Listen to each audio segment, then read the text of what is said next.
Hi, everyone. I'm Anna. I'm the founder of Perena. We're the creators of USD Star, also behind the flower cart at Breakpoint that you'll see in the main area. My goal is to let everybody experience money moving on-chain, and we want to do that through creating and packaging productive assets, bringing them to Solana. Today, I want to talk about a bit on how to tranche a waterfall. Water flows from top to bottom, just like how capital flows from senior to junior in a waterfall payout. So what is tranching for those of you who are not familiar? Tranche means cut in French, and tranching means how can you slice a basket of financial assets, and how do you divide the risks and cash flows during payouts? So TradFi has been tranching for many years for many assets. CLOs and CDOs are collateralized loan or debt obligations. Mortgage-backed securities, equities, they have share classes.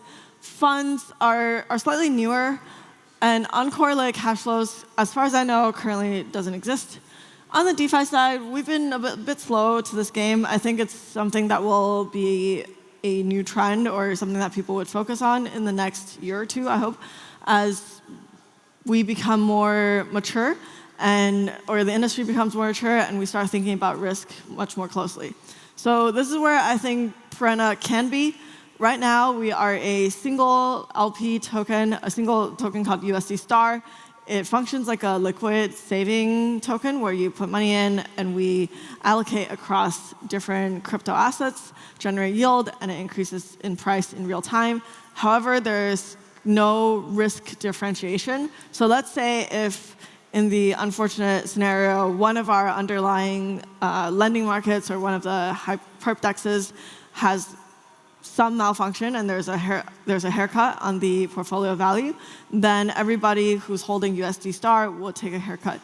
That, however, is not what we're hearing from our users, both from end consumer users and from protocols, because they want to see safety, and some of them want to see safety, and some of them want to see higher yield. So why does uncorrelated cash flows matter? For example, if you invested in bonds since 2020, you would be down 40% while earning less than 5% APY. However, uncorrelated cash flows from asset managers like Bridgewater does exist. They just haven't been tranched yet. Tranching is long overdue, I think, for blockchain-enabled finance, and it's we are uniquely capable of doing this, because in traditional CLO CDOs, for example, you would spend probably multiple months, if not a year, and over $1 million in legal banker fees to achieve this tranche. Once you tranche it, trading or exchanging between the tranches are extremely difficult, because let's say one person wants to sell a senior tranche share and one other institution wants to buy a junior tranche share. Those two do not net out. But in DeFi, those can be netted out, and the T+7, 30, or 90 durations can be wrapped around with DeFi liquidity to achieve near instant liquidity. So this is what I'm thinking about. Master feeder fund structures are well known in traditional finance. They're not really that popular yet in blockchain-enabled finance. So what we can have is USD Star, which is the current base asset. We can tranche it into a senior bond-like payout structure that's fixed APY and a junior fluctuating rate. Plus, you can have direct access into the funds underneath. Specifically, how that likely would look is an SPV structure that enables permissionless access from the end DeFi customer with no KYC into a fund, essentially. And then on the other hand, you have actual KYB'd permissioned funds that you can invest into individual strategies. Moneyness matters a lot.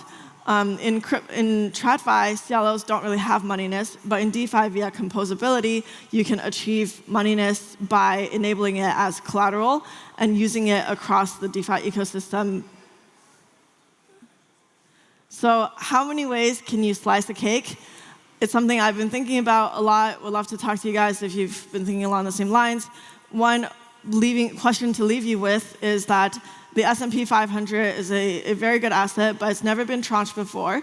Instead, TradFi found the answer in options and structured products. So curious if we will be tranching a lot more, or will we be going into the options space? Thank you.